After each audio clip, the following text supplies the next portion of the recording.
Welcome to Path to the Pros, brought to you by Blueprint to Bluechip, where we build a human being underneath the athlete. I'm Thomas Rose, sports performance coach and co-founder of Blueprint to Bluechip, and with me, as always, is my co-founder and CEO, all-around badass Wonder Woman, Erin Sarles. 25 years of Fortune 500 executive consulting and sports mom, and the woman who helped single-handedly helped me build Blueprint to Bluechip. Tonight, we're doing something entirely different, something we haven't done as of yet. But while we have a few in the chamber, tonight we are going to the Olympics, because Paths to the Pros doesn't only run through the NFL draft, the NBA lottery, or MLB signing day.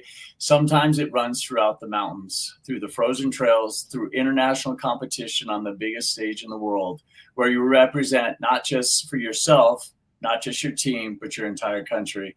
And sometimes it runs straight through the hardest comeback story you've ever heard. Welcome to Path to the Pros, the Olympic edition. Awesome, Eric. This is fantastic. We're super excited to have our inaugural Olympic edition, and you are our first guest. Thank you for joining us. Thank you so much for having me. I really appreciate it. Awesome. Tonight in the room with us is Team USA Nordic combined skier and elite endurance athlete who just informed us that he did a triathlon for his warm-up today, and then he took time to have a cup of coffee and join us. He's competed professionally around the world at the highest levels of international competition, multiple junior national titles, multiple junior world team selections, third place finish in the U.S. national championships. Eric, there's no way I could do this in one breath. You're going to hear me gasping at all these accolades. So awesome. A spot on the world championship team in Trondheim, Norway, multiple FIS World Cup Nordic combined starts, a bronze medal at the FIS cross-country skiing Summer Grand Prix, and currently ranked second in the nation in Nordic combined. But more than that, not just his credential, he is a recipient of the U.S. ski team's Best Comeback Player or Year of the Award, recognized for one of the best comeback stories in American winter sports. And here's the thing: his story is still being written. Known for his work ethic, his character, and his integrity, he pursues excellence both on and off the snow. Eric Lynch, welcome to Path to the Pros. Thank you very much. That's a crazy, awesome intro. Well, we can't wait to get into it. You just scratched the surface. So take us back to the beginning. Where did you grow up, and how does a kid fall in love with Nordic combined of all sports? Yeah, I'd say the beginning really started for me in Steamboat Springs, and that's where I was introduced to Nordic combined. And Steamboat Springs, Colorado, is a hub of winter sports, and it's it's known for producing Olympians. And so just when you're in the town, there's already a certain buzz there, and then right at the lodge at the base of a smaller ski area called Helsinki Hill, there's in that lodge is a place called Olympian Hall, and you can see all the flags of former Steamboat Olympians and which Olympics they competed at, where they went and what years they represented Steamboat Springs and the Winter Sports Club there. And so definitely started there. And how I specifically fell in love with Nordic combined is at this ski area, learning to ski, as you go up this ski lift, and this ski lift goes right up the middle of the ski area. And when you're going uphill to your left, you have your alpine skiing, your slalom, your GS, your snowboard slalom, freestyle, aerials, moguls, and all that type of thing. And then to the right of the ski lift are the ski jumps. And the way that the ski jumps are, the outrun and the landing hill, the ski jump protrudes out from the hill a little bit. And so when you're riding up this pommel lift, the ski jumpers are flying over your head and over your shoulder, and they're just like 30, 40 feet away and 15 feet off the ground, flying over your head. And so, yeah, going up that lift and looking left and then looking right and having humans fly on skis off this mountain, that was a very early love and a very early inspiration and passion. And then my parents are both cross-country skiers. My dad did Nordic combined himself. He was coaching the U.S. national team for Nordic Combined at the time, which is why we moved to Steamboat. And so I saw it in action, and then I got to see and witness some of the most fit people I've ever seen in my life, training hard for the sport they love to represent the US and be the best in the world at that time when I was a child. And so I was immediately drawn to it. And yeah, I went from That's there. awesome. And for our audience who may not be really familiar, explain Nordic Combined. What does it actually involve, and why is it one of the most demanding sports in the world?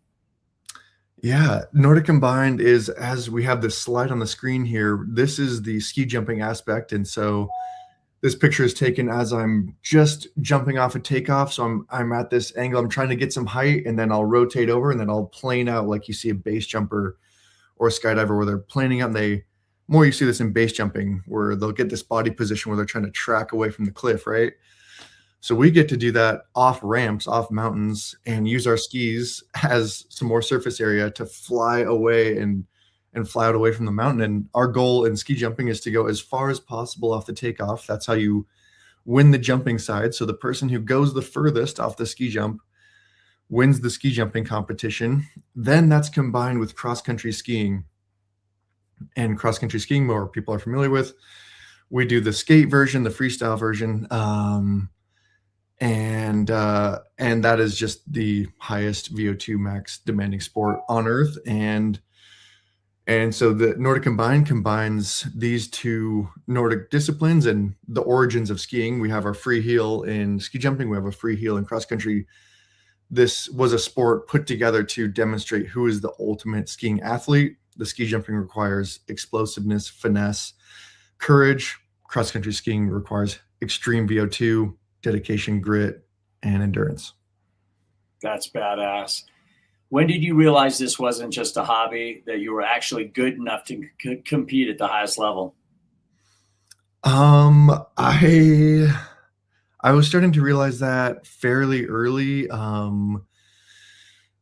Yeah, I was starting to compete well at a national level, and beating people older than me as early as 13, 14 years old, and beating people, 16, 17, which is difference between a 13-year-old and 16-year-old physically is quite high. Sure. So when I was doing that, I was realizing I was starting to put together that this is going in a good direction. I was putting in my opinion, far more work and extra work than everybody at that age. I was trying to do anything I could to progress faster, even when I was 8 years old through 13 years old, and it was paying off pretty early. And then when I was 16, I got 4th at US National Championships, and then 17 made the US ski team. So yeah, in that time frame of 13 to 16 and a half, I was realizing I'm highly competitive against our best guys, who at the time were gold medal winner Billy DeMong and world championship winner Johnny Spillane, world championship silver medalist Todd Lodwick. I was able to compare to the top level in the sport at a young age, and it was going well. That's awesome. I mean, obviously, with your dad being a coach, who believed in you early, before the national titles, before the World Cup starts? Who saw it first? I'm guessing your dad, or was this somebody else? In hindsight, my dad did see, and he certainly didn't say.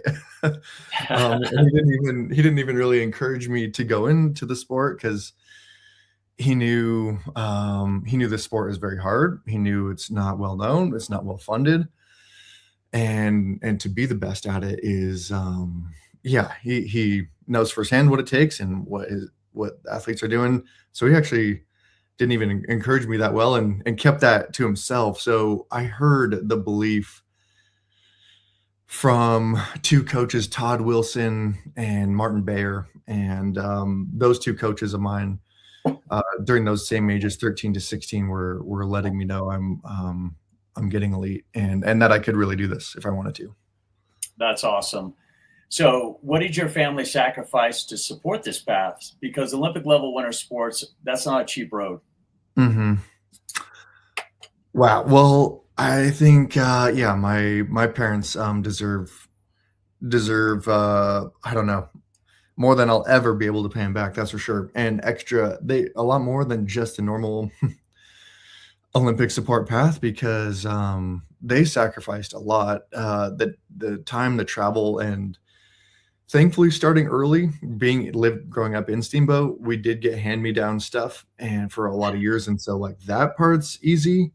But as soon as you're trying to break into those higher levels and you need your custom suit, like this suit, we have these crazy rules because you can't have your armpits can't have too much material because you then have like a squirrel suit and you can really out jump the hill and then you die. So you it's very regulated what you're wearing on your body because if you are cheating to win, it can be very dangerous and you can really hurt yourself.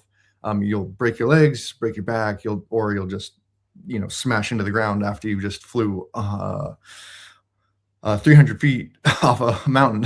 So Sure. anyway, that level, once you're getting to the level where it's regulated, your skis, boots, bindings are regulated. It's no longer affordable whatsoever. Yeah. So the money for that, um, and watching their child, just commit to the very unconventional path of, I'm not going to college, I'm not getting a steady job, I am, I'm pursuing I'm pursuing this 100%. And so I think, yeah, the time, the travel, and then the faith that they're just having to put in me that I can make this work out. That sacrifice alone in my journey and every Olympian's journey is I'll be grateful for that forever. For my parents specifically, and for me specifically, about that age of 19 when I either would have been doing this more professionally or going to college or something like that.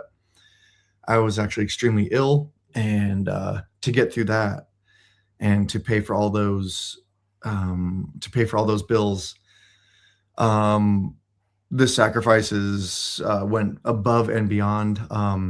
I'm so thankful I was in a position my parents had a little bit of money placed aside for me to go to college if I ever wanted to, which I did get some scholarship offers, but never took them, never went to college, used that money to pay for treatments. Okay. My treatments were still so expensive that they ended up selling their house in Steamboat to pay for treatments. And so, I mean, and then they were, I was at a specialty clinic in Arizona, and they were flying back and forth to support me there. So this question, I could talk. This would be a 2-hour answer to go properly in depth for how much they sacrificed for me to even be alive to pay for the treatments, to help me get my health back, and then they were told a lot of things by doctors, but to still have the faith in me to get through treatment and to come all the way back.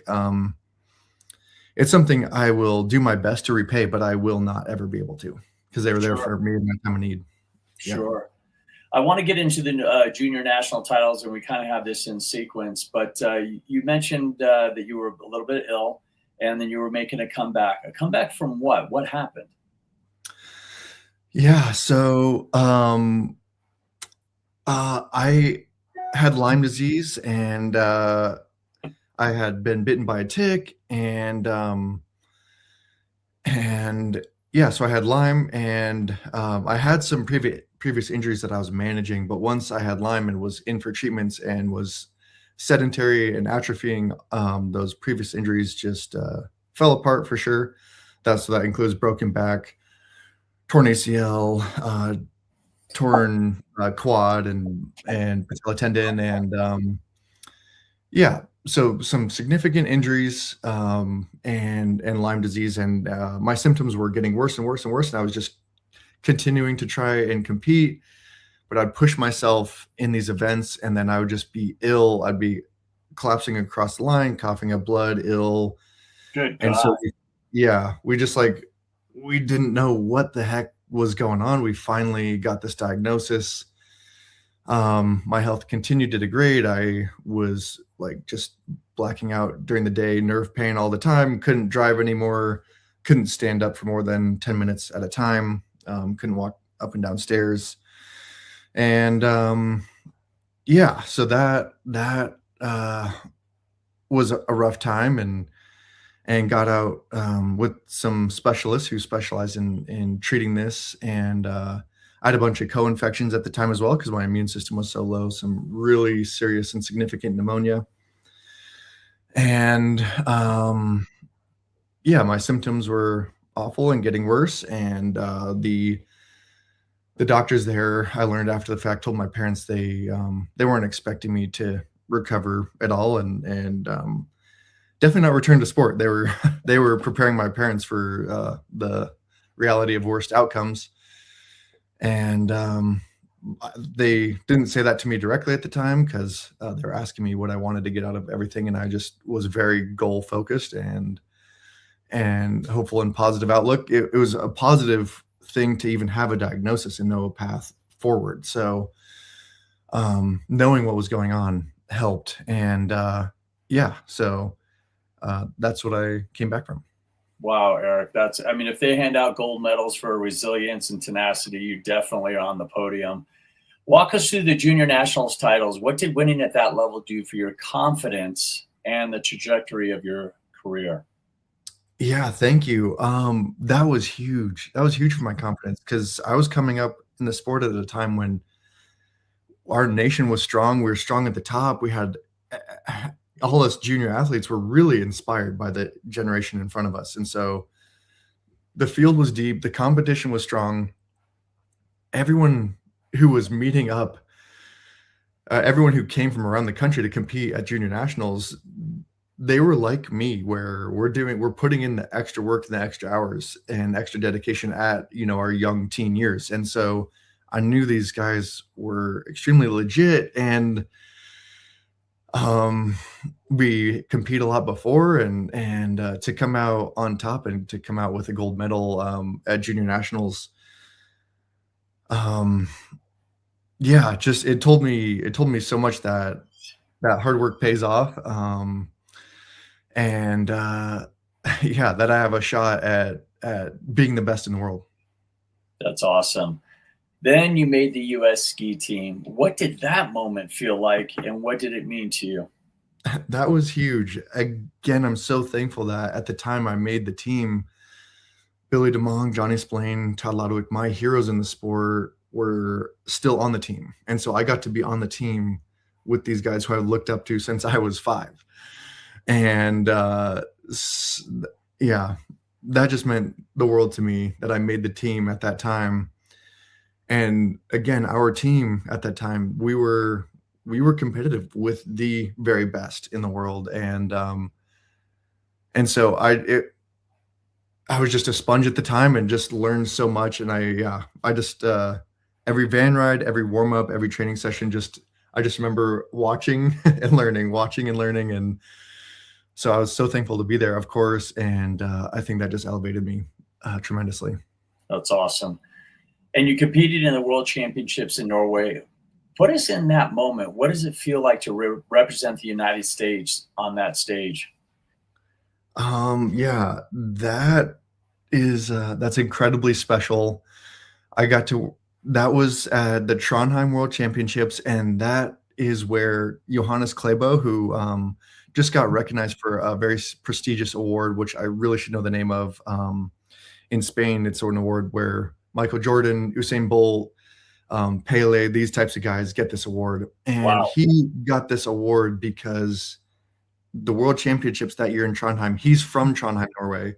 He won 6 of 6 gold medals, and that includes a team event. Oh He boy. then went on to this year's Olympics in Cortina and won 6 of 6 gold medals in Olympics. Like, in cross country skiing, this is unheard of because race conditions, skis, wax, everything has to line up. People can fall in front of you.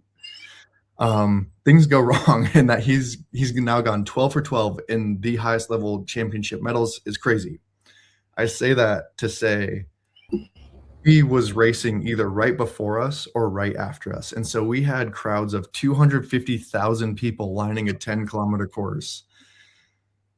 And yeah, they're just raging. Like, even for us in the Nordic combined race, and I was about mid pack, but seeing these fans just like scream for us across the whole 10K. And what was very impactful for me, and there's a lot of things, but what's so amazing is I love this sport. It's very quiet in the US. There's a lot of sports like that in the US where they maybe don't get the recognition a lot of times at home, but there's a whole world out here where there is passion, and to see it and be in it Yeah, live for real, and that your work, you get to represent yourself, your family, like your whole support team there.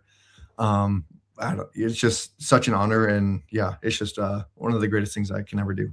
that's remarkable. What is the daily life of a Team USA Nordic combined athlete?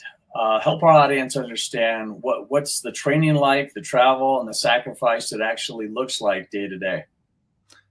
Yeah, that's gonna look a bit different per the season. Where our training season is 50 weeks out of the year.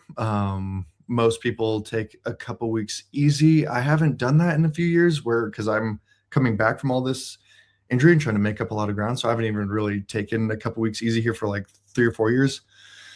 But so it's usually looking like a 50-week training year, about 15 to 20 hours of endurance training, about 8 to 10 hours of in gym training, and then 5 to 8 hours of jumping specific training per week. So it's going to be, you're going to be getting in about 40 hours of training per week, total, and then about, yeah, that 17 and a half ish hours of endurance. And that's how your weeks are going to look until competition season. Then that endurance volume comes way down, and then you're trying to peak and go from there. So I am traveling away from home about 6 months out of the year. um we have to travel, and we have to come over to Europe because our ski jumps in the US are Colorado and Park City mostly. We have Lake Placid as well, which helps. um but it's difficult to train on the endurance side there. So we come to Europe to get jump specific training, where the altitude, the density of air, the profile of ski jumps, that all affects how you jump a lot. For And you sure. have to practice on the hills that you are going to compete on. So that's a huge, huge deal. So we travel 6 months out of the year so we can have jump specific training. And then, of course, the endurance training around here in Europe, Nordic countries, and Central Europe is very elite. So, yeah, that amount of travel, I mean, yeah, if I were to break that down in more detail, that'd also be long, but I hope that gives a decent overview. In the winter, traveling every single weekend for competitions, competition days, 3 days in a row. We're racing 3 10Ks back to back. In the summer, we're doing L3 and L4 intervals in blocks, and yeah, yep, it's extensive. No doubt, no doubt. And the U.S. ski team gave you the best comeback of the year award. Before we talk about that comeback, you kind of touched on it about your illness as well as Lyme disease. Walk us through the lowest point, not the highlight version, the real one, the real one. What did that look like mentally, physically, and emotionally for you? Yeah, the lowest point was before I knew what the issue was, and so I I had to I had to stop driving because I was having these brief seizures, and so I wasn't safe to drive anymore. And yeah, I was just in so much pain. I was just like, my world just shrank and shrank and shrank, and I'm just, before too long, I was just in bed for months and months at a time. And it was these small, very small periods of time where I could get outside it all, and which is obviously what I love to do. Yeah. There are obviously some low points during treatment and things like that, but at least having a path forward helped me. So it was before I knew what was going on, it was during those times of my world shrinking in and not knowing what was going on health wise. And we had tried a lot of things already. And yeah, that not knowing what the issue was, and then certainly not knowing what to do about it, that was yeah, a huge low point and very, very difficult, very aimless, and that's where, um, I had like, I don't ever like to feel that I had to rely on other people. I just, like, I don't like that feeling, but I've been humbled so many times, that's been a necessity, and if it wasn't for other people, including my parents, my mom, my grandmother, like, I wouldn't even be here, so, um, that humbling situation of having no clue what to do, not even having that much belief at the time, and, relying on my parents to help me, like, come up with answers and to rely on them that they were willing to keep trying for me when, I was so tired, Yeah, and I was so down, and, so they were, extremely encouraging, and yeah, I felt very, very, powerless and, pretty defeated and tired at the time. sure. And at what point did you decide you weren't done? Was there a specific moment, a conversation, a realization, a morning you woke up and something shifted? Walk us through that. Yeah, well, um, there was a moment where, and this carried me through then the rest of my treatments because I did revisit this conversation a few times while things were still not going well during treatment, but there's a moment where, yeah, like my options are I just wither away and die, or like I figure, or I keep searching. Like I wither away and die while doing nothing, or I keep searching and hoping I can find an answer before that happens. And so there was that moment, um, and I got to discuss that with my mom, and we're gonna try for this, and we're just gonna keep trying. We're gonna keep trying as long as we can, and we did that. And then, then we got diagnosis. We got figured out what's going on. We got to see my symptoms and how that was all going, and that, yeah, there was a lot of tough times there. And so I remember, it was, like 6 or 7 months into treatment, and,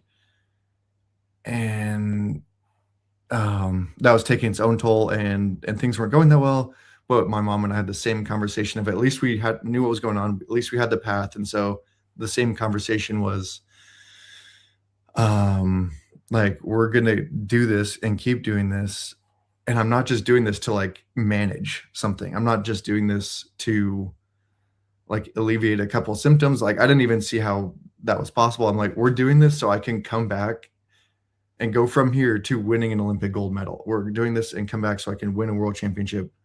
Like, we're doing this or die trying." And, yeah, so there was, those 2 very distinct moments.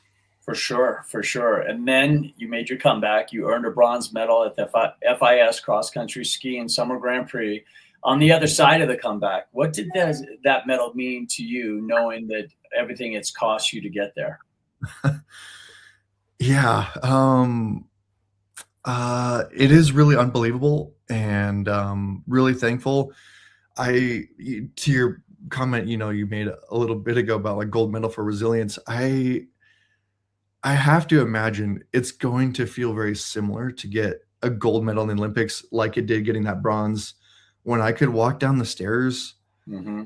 uh, for the first time, um, and then later when I could walk down the stairs pain-free for the first time, like, that's gotta be right in the same level, Awesome. and to win, yeah, to win that medal, that bronze, in that Summer Grand Prix last year, I mean, it's very validating, obviously, but, Sure. but, um, yeah, I guess it's hard to put into words how meaningful it is for me, um, that I'm alive back doing what I'm doing and doing what I love, and to be doing it at a high level where I haven't really shared my story like this before. I haven't really shared this story in depth, and I'm doing it in a way where, because I don't want people's like, "Oh, that's nice you're participating." It's like, "No, I'm here to beat you. I'm here to win." Yeah, no And, doubt. yeah, so just it means a lot. You're currently ranked second in the nation. What does it feel like to be on the other side of what you went through and keep going? And then you said your story is still being written. what does that mean? Thank you. Yeah.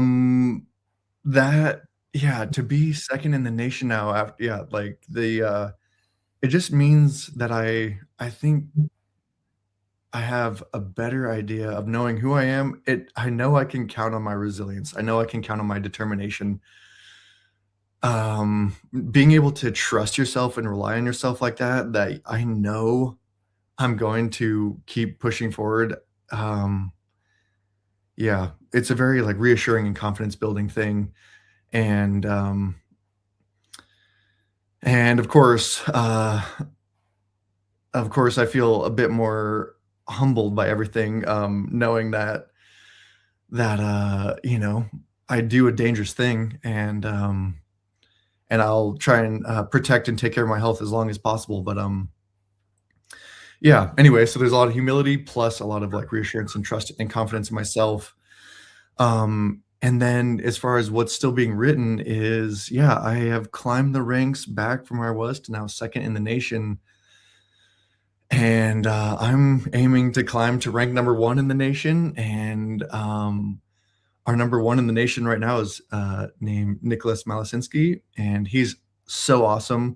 He also grew up in Steamboat, and, he and I actually, trained together a long time ago when he was just first getting into the sport, and so we have a long, history together, and he's younger than me by a lot. I believe he's 22 now, and sorry if I'm wrong on that.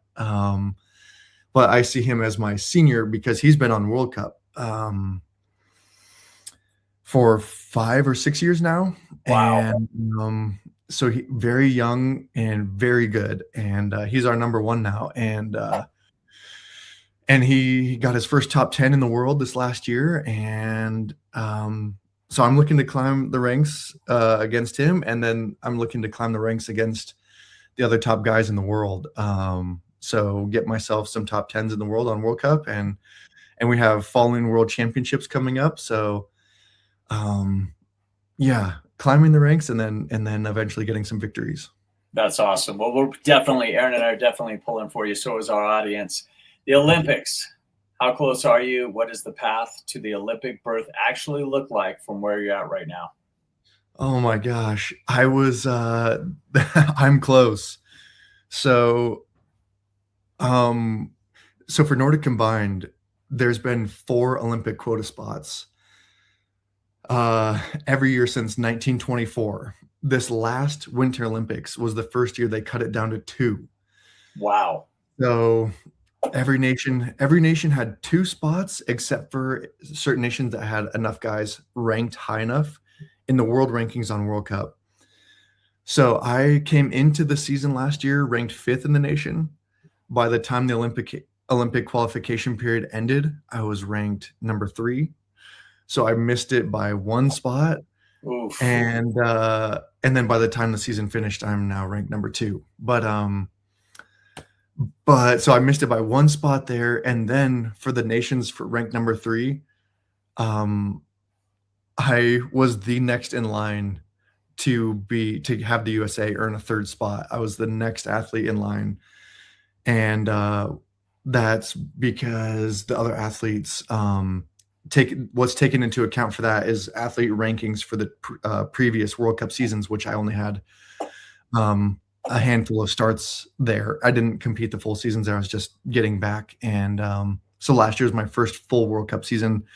So I was starting everything way behind on points and all that. And so anyway, just I missed it by 1 spot for our team, and then 1 spot for the nation quota spots, and anyway, so I'm ranked number 2 right now, so I would be if the Olympics were this year, I'd be there. So That's so, awesome. yeah, getting closer and closer.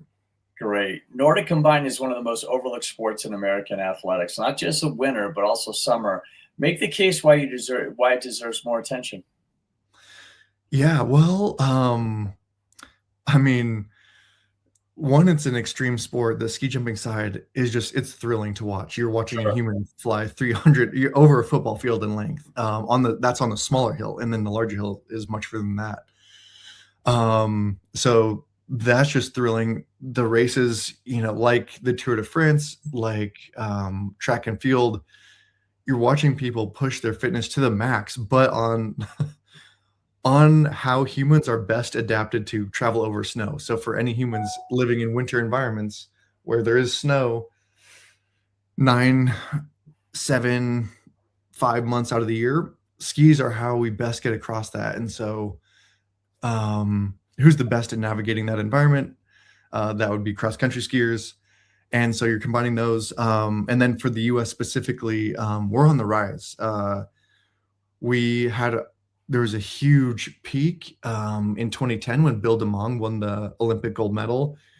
There's been a bit of a drought since then, and now we have resurgence coming up, and we are on the rise for all the major championship events, and not only for the men but the women as well. And the women have not been in the Olympics yet, so this is actually a big thing for our sport that we've been pushing for, is that there isn't gender equality in our sport.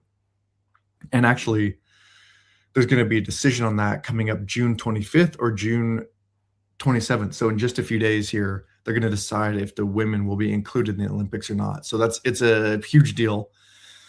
And so everybody's viewership to tune in to watch us extreme winter sport athletes compete at the highest level.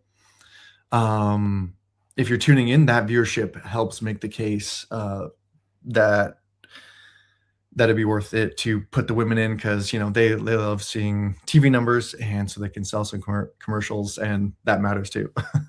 No doubt. Is there a mental difference between competing at the national level and competing internationally or for your country? In our sport, there is. International level is extremely high, and that's something for our sport specifically, where usually most athletes, it takes a long time to develop an American athlete. A big reason is, like we touched on before, we're growing up on ski jumps at higher altitude on older profiles. They've been worn down, beaten down. So by the time you come over here, you have to adjust your style. You have to adjust what you've been doing quite a lot. And so that learning curve from the American athletes to raise their level to match the European athletes who are just living, their hometowns are on the hills that we have to compete on World Cups on. To get to that level is quite difficult, and it takes a long time to develop. And say Bill DeMong, I really should look up his age, but he was about 30 years old by the time he was in his international level prime. It was 27. He's really coming on strong through 34 was his range of being dominant and good in the sport of Nordic combined. And that's just he's an extremely good athlete. We have a lot of good athletes in the US, but yeah, that specificity is can take a while. Awesome. Before we get into some of the questions, what do you say to an athlete in any sport who's in the middle of their comeback right now and doesn't know if it's worth it? Oh my gosh. Well, I can say if it's possible for you to push through, it is so unbelievably worth it. Awesome. And yeah, so I can say that so clearly. If that's possible, you always have to be checking in with yourself and knowing what you want and what's possible and everything. But yeah, if you can do it, it is so unbelievably worth it. No doubt. Well, you're a living testament to that, and that's incredible. And what do you want young athletes watching to understand about the Olympic path that they never see from the outside? Oh yeah, I would love for young athletes to understand that, like, using me as an example, I wanted to be the youngest athlete to be doing this, the youngest athlete to be doing that. I didn't want to rely on parents. I wanted to just follow the pipeline and yeah, move out and be on the ski team and just fast track it, and that would be great. But there's always other paths, and if this is something you love to do and you love the process of training, you love the day in day out of what it is you're doing, there's always going to be other paths to make yourself undeniable, to make it to the goals that you want. And yeah, so that whatever it is your pipeline is, if it's high school, D1, pro, whatever your pathway is that you're supposed to follow, If that works out, awesome, and if you do all the things to make that work out, awesome, but just in case you have some detours, some setbacks, some hiccups, if you love it, keep your mind open to, finding the other undeniable paths to get where you need and wanna go. Excellent. How about parents? What should sports parents know about supporting an athlete who is chasing something as demanding and uncertain as an Olympic dream? Wow, yeah, that I, that's gonna require probably some trust and faith, number 1, and just know that this path, while it's maybe unconventional from your typical American child path, there's an extreme value in pursuing Olympic sports. Just what you learn, your education from travel, is a wonderful education. What you learn, how to take care of yourself, your body, your sleep, nutrition, literally every aspect of the sport and the pursuit, if that's encouraged, if it's encouraged and cultivated, that can be applied to literally anything else you do in life.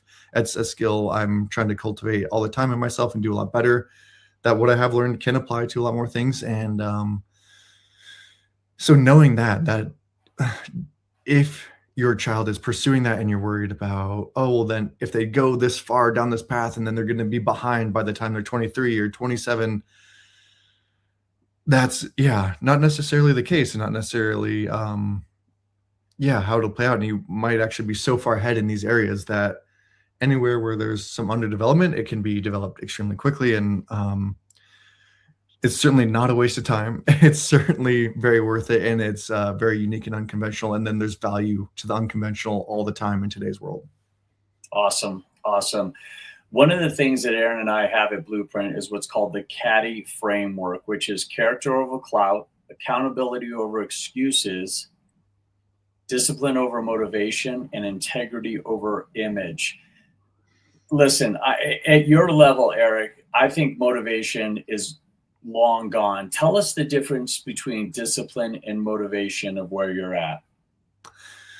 Yeah, well, yeah, I think a lot of that, like, I certainly so much have the love and the passion and everything like that.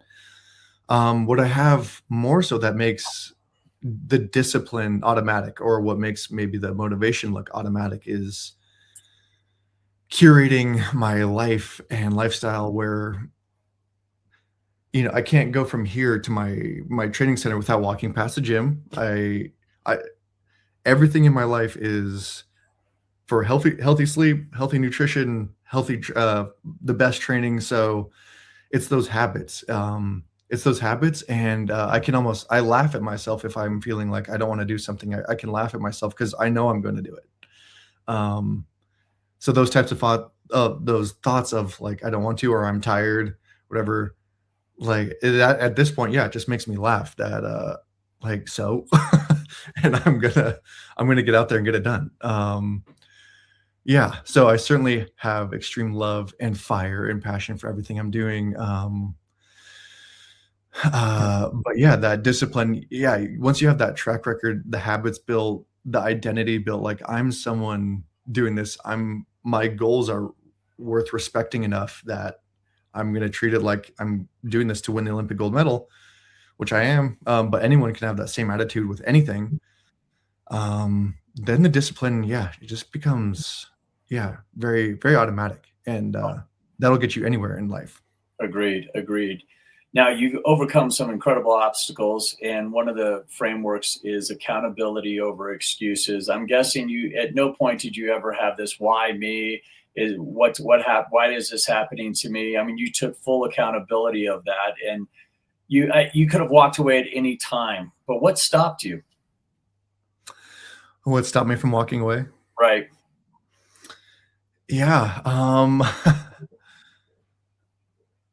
yeah, that, like, that purpose and that drive the love that I have for this sport and what I do, that's carried me through on a guiding path throughout my whole life, and I just have always felt like whatever the excuses, whatever the challenges, it's like I can still be successful no matter what. I can still make it no matter what. I can still be undeniable no matter what. And I want to show that to myself. I just want to know that for myself. And the path to know that is, yeah, taking extreme accountability. So, yeah, ignorance has a heavy cost, and what I know now would have helped me tremendously when I was younger. I could have recovered and got through my treatments and time being ill a lot faster.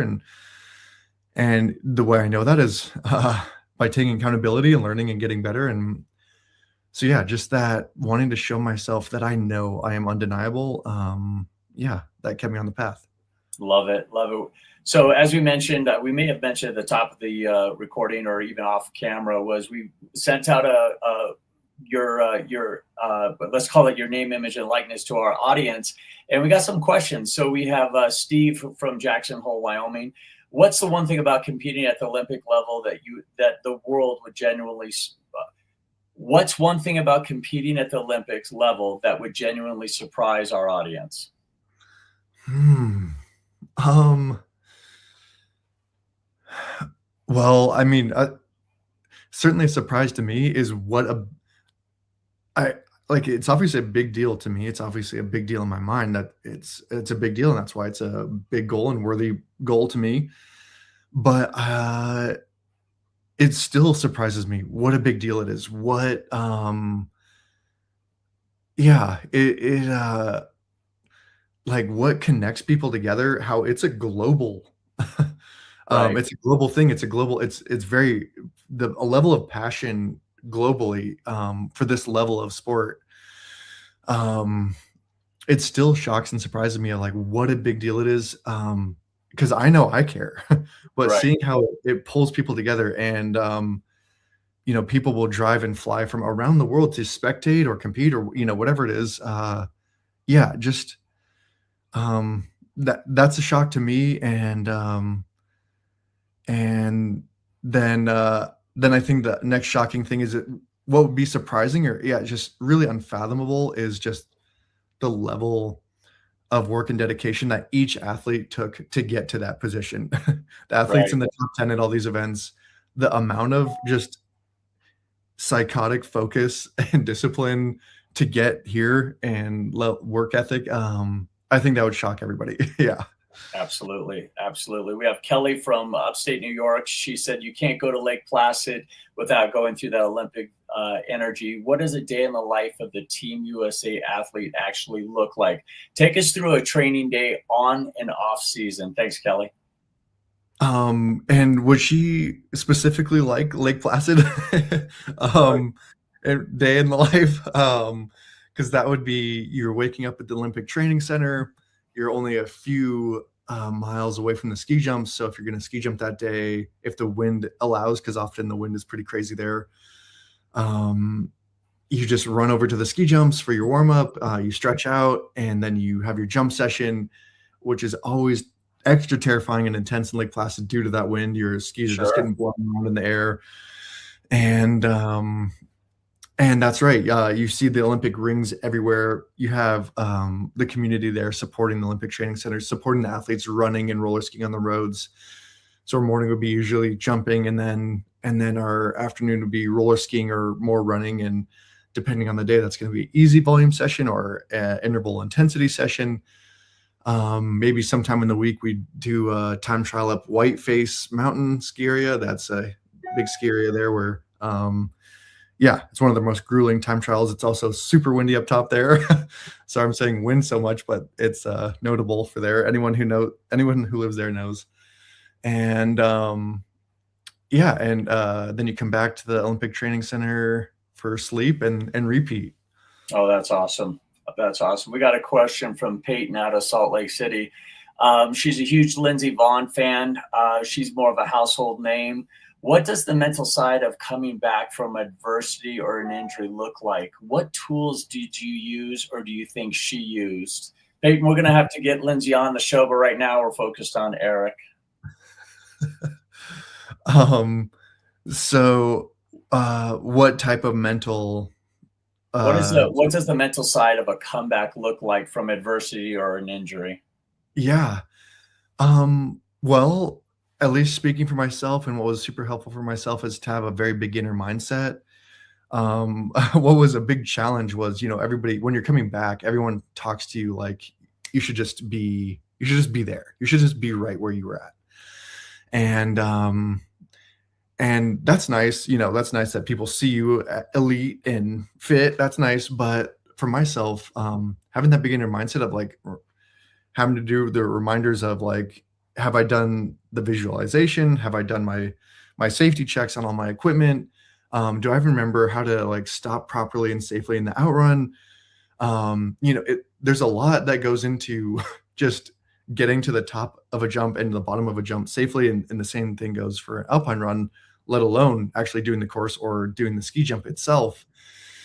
So, um, so yeah, having that beginner mindset, asking with yourself, having a lot of patience with yourself, allowing yourself to rebuild and give yourself the confidence through the you might have a lot of fear with a lot of movements. There might be a lot of joints might not be ready for certain forces. So consciously or unconsciously, you're gonna have some fear there. Being patient with that, allowing the time to give you the confidence there. I liked asking my coaches to talk to me like I don't know anything. Talk to me like I'm a beginner, because any time away, there's going to be new innovation and gear changes. And having that just like beginner's mindset, being a sponge, learning from others, I feel like gives you that confidence, gets you to the level where you're like, all right, I'm not missing anything. Like I've got everything dialed in, and it helps you just work through that the fear. I think in the smoothest, fastest way. That is so awesome. Eric, we ask every single guest on Path to the Pros the same final question. You've represented the United States on the world stage. You've come back from something that would have ended most careers. You're still going, you're still climbing, you're still competing, you're still chasing. What do you want your name to stand for? Hmm. Well, I feel like I guess just one word, determination feels really nice. Okay. Determination and you can. That just I'd like I'd like my name to stand for that. You can. It's up to you. Awesome. Awesome.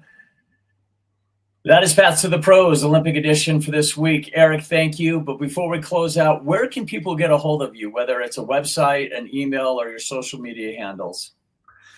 Thank you. Yeah, that's Eric Lynch _ski on Instagram, Eric Lynch on YouTube, and then ericlynch.com is coming soon to make that all easier. You got your own .com. I love it. Eric, thank you for representing this country with everything you have.